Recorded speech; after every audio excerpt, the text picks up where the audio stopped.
Ain't no mother game, man. It's like 8 hours left to this.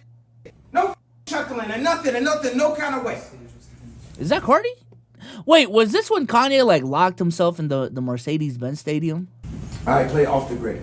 We off the grid, this for my downfalls. You've either prayed on it for somebody or been the victim to someone praying on it. And whoever's been praying on my downfall, all I want to say is slow down with it a little, because it's definitely been working. The saddest downfalls to see is people who were beloved by all and it seemed like they could never do any wrong, only for them to keep digging themselves deeper and deeper in a hole. And no one represents this better than my glorious 5'8", born on June 7th, 1977, went to the American Academy of Art College, 24 Grammy wins. This is his signature, resident of Chicago, Kanye. If you knew any of Kanye's work before the TikTok Riz era, I guess, you know there's no way in hell he would ever approve Vultures 2 to release. And dare I say it, Vultures 1 too. Like if Watch the Throne Kanye saw this release, or Graduation Kanye saw this release, he would do his best to stop anybody's earlobes from even being able to consume the music. At least with Vultures 1, you were able to hear it fully produced. But with Vultures 2, I don't know who on his team had. I really want to know how much time Kanye spent on these last two projects for real. Cause like what I know about Kanye, he is like a perfectionist to an annoying ass degree. You know what I'm saying? Like spending 10,000 hours song on one song. Like I forgot what song it is. I think it's Devils is a New Dress or some shit. Like he spent so many hours on that shit, it made no sense. But now it does feel like he's just rushing shit out. Or is it a case of like he's way overthinking these things and just adding shit without it actually sounding good? I don't know. I think, yeah, it might have been Power, the one I was thinking of. The bright idea to release the album barely produced. I wouldn't be surprised if some of y'all didn't even know the album released. This was so badly rolled out, no one even knew it was dropping. Like people woke up to see it dropped because it dropped at 3 a.m. The only fans staying up to listen to their favorite artist dropping an album at 3 in the morning is cracked out white girls who listen to Taylor Swift. Then slowly over time, they started to update and fix the songs like it's an iOS update fixing bugs on your phone. So you have these social media pages reposting, talking about the album is updated again for the 5th time. No one cares, it's over. If you have to release so many updates for an album, maybe it wasn't meant to be put out. Just a little advice. And this is his only album he's released that hasn't gone #1 in the first week to be beaten out by, out of all people, his mortal enemy, Taylor Swift. The only man that went against the demonic woman with high heels, and he lost. Crazy. So this made people wonder, you know, what the f is actually going on? I mean, this is a man that was giving coaching talks 3 years ago about his albums. A man that runs his studio sessions like the military. He had people passing out in his studio session. I forgot where I saw it, but someone said you can visually see differences in Kanye's discography pre-dating Kim Kardashian, post-dating Kim Kardashian, and post-Kim Kardashian divorce. Like, completely, like, that's how you actually break up the Kanye eras. And low-key, it does break down pretty perfectly. Let me bring up his discography. It actually breaks up really well if you think about it from that lens. Cause it goes first 3 albums, that was pre Kim Kardashian. And then I think 808s and Heartbreaks is when they started dating. Right?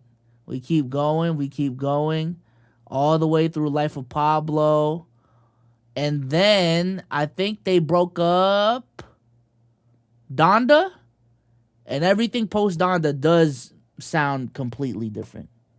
Completely different from like Life of Pablo and before. So, hey man. And just like the great downfall of every leader, MLK, JFK, Abraham Lincoln, Alexander the Great, he suffered the same downfall as all of them. What's your name? Where you from?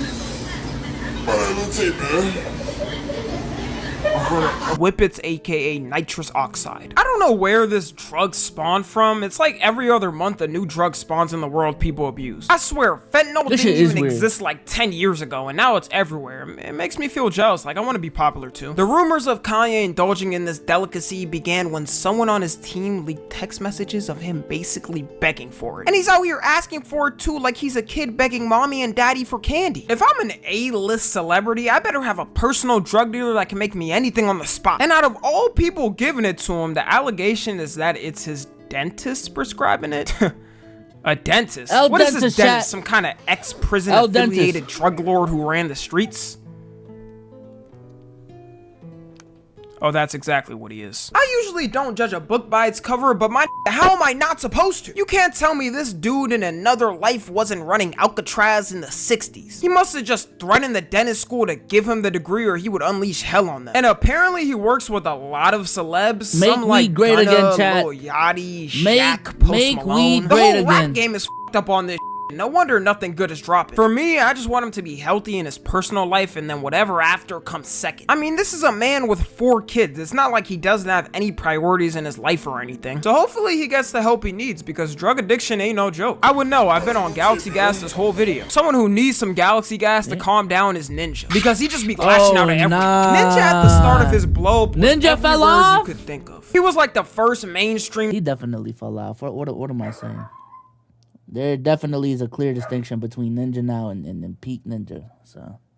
Celebrity gamer for real. I've said it before already, and I don't care if any of y'all call this glaze. Streaming simply wouldn't be in the same place in how big it is now without him. But we can't live in the glory days forever. That was about like 5 or 6 years ago. I feel like there's 2 key reasons that can be attributed to his downfall. One being Mixer, because real quick, name 5 streamers that streamed on Mixer before it shut down. I can't. I can't. I bet some people watching this didn't even know Mixer existed. Already don't want to watch streams on Kick, and that's a platform with a couple of huge streamers already. Who the f in their right mind was logging into their I can't even say it without laughing, Mixer account to watch streamers on there? Like, once he went on there, I swear his presence just vanished from social media. You simply didn't hear of the name Ninja until he switched back. And you know for a fact, he regrets the f out of it. He was damn near on the path of being a I think Ninja, he just didn't adapt with the new streaming era. I think that's what happened. I think that's what happened with Ninja. Ninja blew up through gaming. He stayed wanting the game and he didn't do anything else. You know what I'm saying? I think when we're talking about the top of the game, for real, yeah, no, it isn't just gaming anymore. It just isn't. You see what Kai's doing. You see what FaZe is doing. You see what Speed is doing. You see all of these, and that's not just... It's not why we watch Ninja. And then even within his own lane, correct me if I'm wrong, chat, but I personally thought the appeal with Ninja, like when he first blew up onto the scene, wasn't even necessarily how entertaining he was. It was his gameplay. It was his gameplay. But then I'm pretty sure, like, now, Ninja compared to, like, real comp Fortnite players is ass. So at this point, you ain't entertaining. Apparently, you ain't good at the game, at least where you're supposed to be at.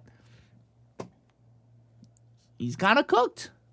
Celebrity. So now the only way he can cope his loss is by hating on the younger streamer surpassing him. Like, for some reason, Ninja absolutely despises Kai Cenat. He hates Kai like Kendrick hates Drake. And I simply think that's because Kai represents what would have happened to Ninja if he simply stayed on Twitch and he didn't switch. Like in the latest streaming record Kai broke, he bring up the fact that another streamer was already bigger than him, so it doesn't matter anyways. And when Kai and Speed were streaming Minecraft and losing, he was saying that they were doing it on purpose. And look, okay, I stream, obviously. I understand if people are just bombarding your chat with the same thing all day and how annoying that gets. But you could, you know, just turn it on sub only and boom, you've solved the problem. Ninja, I know your game. I know you like talking your in some type of way. You're not slick. You gotta let people say something first before you can let it rip. And I feel like another key reason of Ninja's downfall was that he blew up because everyone was bad. Everyone touching Fortnite from season 1 to 3 were moving snail numbers. Like, the skill jump from that time to now is like us going from stone drawings to the iPhone. And when everyone saw a Ninja clip of him destroying lobbies by himself, they couldn't believe it. It seemed like magic at the time. Flitter flutter. People were just figuring out how to place walls down. And now that Ninja can't keep up with the skill gap, he's just known as the dude that still plays Fortnite. I don't even think he plays with builds anymore, from what I've heard.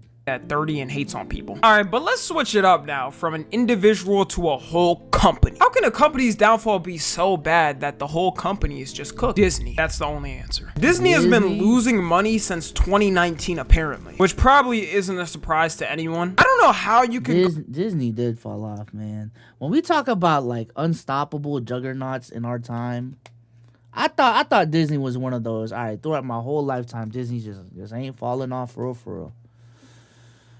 Disney falling off, chat. Disney falling off. Apple too.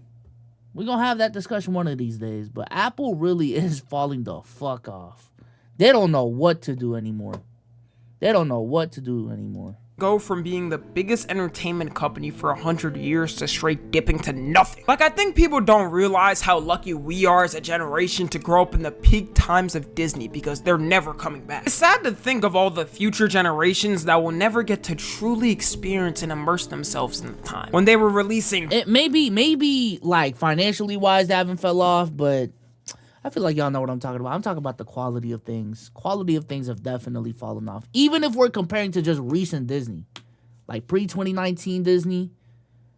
Shit is falling off, man. I ain't gonna. Banger live action shows. When they were releasing banger cartoon shows. When they were releasing banger movies. Actually, no worries, because now kids can watch things like the Snow White movie, where they tried to remove the dwarfs and make them human-sized to not offend the little people community. I don't know what you call them, but I'm just gonna call them that. And tried to change the plot so Snow White doesn't get saved by the prince but herself because it's not empowering enough. I'm surprised they even released a trailer for this shit. Like, they gotta scrap the whole movie now. Trying to change one of the most classic movies ever while your company is in a downtrod is not the best idea. And I'm not gonna fully blame Disney on certain things, because there's certain things I feel like they couldn't do anything about. Like, for Disney Channel's fall off, I feel like it was contributed to social media coming up and kids using that over watching shows. But at the same time, if they made good shows still, kids would find a way to watch it regardless. Their main downfall is getting way too political for no reason. Like, at the end of the day, people just want to watch some good movies and don't care what the freak ass about your political view. So when you plaster it in front of their faces 24/7, they're just gonna get pissed off and stop paying for your product. And it's the fact that Disney acquired all. I don't think it's the fact that they're getting too political. I think it's the fact that they're just not being creative enough, I feel like. Because there's definitely ways to get off, like, political shit if you even want to get it off in kid shit. But if it's good, like, I think people will like it. I think a lot of the recent shit just isn't good enough, and that's why they're really getting shit on top of the political messages they're trying to get off. But all these companies that people saw could basically never fail, and threw their political messaging into it. Like, Star Wars and Marvel were basically given on a silver platter to y'all and you failed it. And Disney Plus apparently has been losing them money since 2019, which is when it launched, so it never made any money. I mean, who could have guessed it? Who would have known people don't want to spend $20 for a no ad experience? Like, these streaming companies be wildin' nowadays. It was manageable when it was like $12 for no ads. But soon you're gonna have to start taking out mortgage payments just to pay for these services. Maybe this failure at the end of the day is a good thing though. It'll make them have to lock in and actually start making things people want, instead of making another live action Lion King. Why is there another live action Lion King? Someone no one wants anymore is BruceDropEmOff. Now, if you're already— oh my god. Yo. That's going from Disney to Bruce is kind of crazy. Yo, bro, what's political about Disney stuff? I will say this. I feel like a lot of the political shit in Disney now is like, it is reach. Like, it really is. You know what? I was thinking about this the other day, bro. I didn't find out, who's the character Samuel L. Jackson plays in the Avengers? Who is that? Nick Fury. Bro, I didn't know Nick Fury in the comics is white. Right? But when the Avengers came out and people found out Nick Fury was going to be played by Samuel L. Jackson, I didn't hear any of these complaints of, but they changed Nick Fury's race. What is going on? We just accepted the fact that Nick Fury is black in the movies, and we fuck with that shit. So I don't know why now in 2024 there's outrage with that shit, when even back in the day when that shit used to happen, you didn't care as long as it was a W actor that portrayed it well. Like, come on, bruh. Familiar with the streaming game already, you've most likely heard of Bruce. And when he started blowing up in 2021, it seemed like he could never do wrong. He would have a viral trend or meme every month. He was collabing with different streamers from every community, and people just liked him and how naturally funny he was. He even had a group collabing with the biggest streamers, Kai Cenat and Your Rage, called The Boys. And it seemed like they all got along together well, and it was a happily ever after. until Bruce randomly started talking behind their backs. It needs to be studied the way this man's image flip-flopped from the hero to villain overnight. One day he was Batman, the next day he was Joker. Like everything all tumbled down at once and it kept getting worse. He got caught talking all his close creator friends, Kai Cenat, Your Rage, all of AMP, aka the biggest streaming group in the world right now. And you would think he would have learned from this until months later. He did the same thing with all of the new FaZe members, basically cutting every creator connection he ever had. Now, I'm not saying you have to rely on other people for your success or anything, but it sure would have helped as a streamer being able to collab with some of the other biggest streamers around you. I mean, at least a little bit, right? And then it got worse somehow. It got revealed he was taking perks and that his girl broke up with him. Nowadays, anyone that comes across his path faces the wrath of Bruce. You can't find a clip of him nowadays. When was the last time he went live, chat? When was the last time he went live? Not talking about somebody. If he sees this video, he'll probably find some way to crash it on me too. Fly could land on his shoulder, and just because of that, he's airing out the whole block. And I really think with Bruce, there's literally no recovery. There's not a single creator that could ever trust this man on or off camera. The fact that the snaking has happened multiple times just puts the nail in the coffin. And last, the magnet. I do think, yeah, the tough part about streaming is like, collaboration is damn near necessary. I can't say fully necessary, because motherfuckers like Queso definitely have risen like on their own pretty much without collaborations, and then they started collabing down the line. But especially if you're trying to be not just a streamer, but like a influencer as a whole, trying to pop out to these events, you know what I'm saying? Trying to be the big man in a bigger community. Yeah, nah. Tying those connections.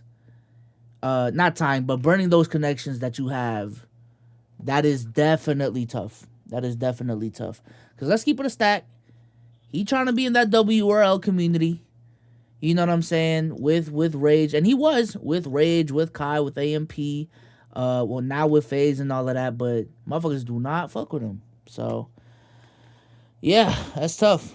This opus of downfalls no one expected. The saint of the internet, MrBeast. Okay, look, when I say downfall in MrBeast, there's a clear distinction. It's not a downfall as in numbers wise, because we're talking about the most subscribed YouTuber on the planet, but more of the downfall of his public image. Like if you told me that's a funny that's a funny clip to use. Subscribe to YouTuber on the planet, but more of the downfall of his public image. Like if you told me last year MrBeast is a morally wrong person, I would think you're one of them annoying who are trying to cancel him for curing blindness. But now, sadly, I have to say I could see some validity to it if some of the rumors are true. Like, let's be real, your best friend of 10 years gets exposed for some heinous things and you have no clue that it was going on? You couldn't pay Leonardo DiCaprio to act you out of this one, buddy. You definitely knew at least a little bit. And at first it was just that, but as the months are starting to go on, it seems like it's just getting worse and worse. Some of the main rumors are that he hosted fake lotteries and giveaways, which if true is pretty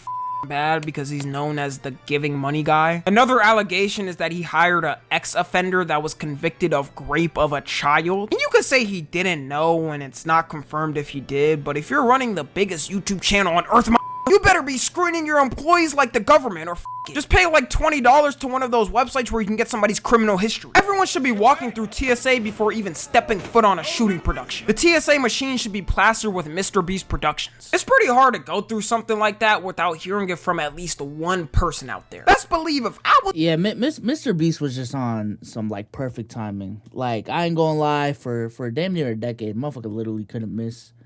Couldn't do anything wrong. You know what I'm saying? Branding was always on point. He was always helping people. How can you hate on a guy like that? And then all this shit comes out, and yeah, you can definitely hate on a guy like that when the things that he allegedly are doing, he's actually doing, you know? So, yeah, no, there definitely is a breaking of the fourth wall moment, I guess, with MrBeast. And I can't say he fell off, but has he peaked? I think that's a different conversation, though. I definitely think that everything that went on this year might affect his ability to grow even further. I can't say he's fallen off just yet, though.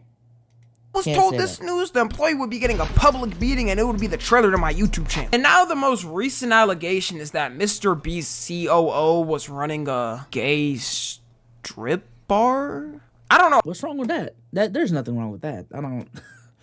Nothing wrong with that. how we went from scams to grinders, but something's fishy about this to me. It's quite literally impossible to hire someone at that high of a position without knowing what their past was. And some people might think it isn't weird and who cares what he was doing before, but imagine Johnny Sins working at like St. Jude's Hospital. It just doesn't sound like a good mix of names. MrBeast still ain't respond to any of this yet, so I'm still taking it with a grain of salt. But he's gonna have to cook the greatest response of all time that this earth has ever seen. It has to knock people out their chairs with so much disproven that we feel bad we even thought he could do wrong. So hopefully these downfalls can be a lesson to the people around the world. Some are recoverable, some are probably not. Follow me on Twitter, Instagram, and TikTok. As always, I love you guys consensually. And until next time, I'm out.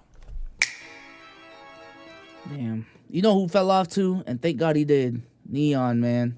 I haven't heard of Neon in a minute, man. For real, for real. Neon fell off. Thank God. Jeez.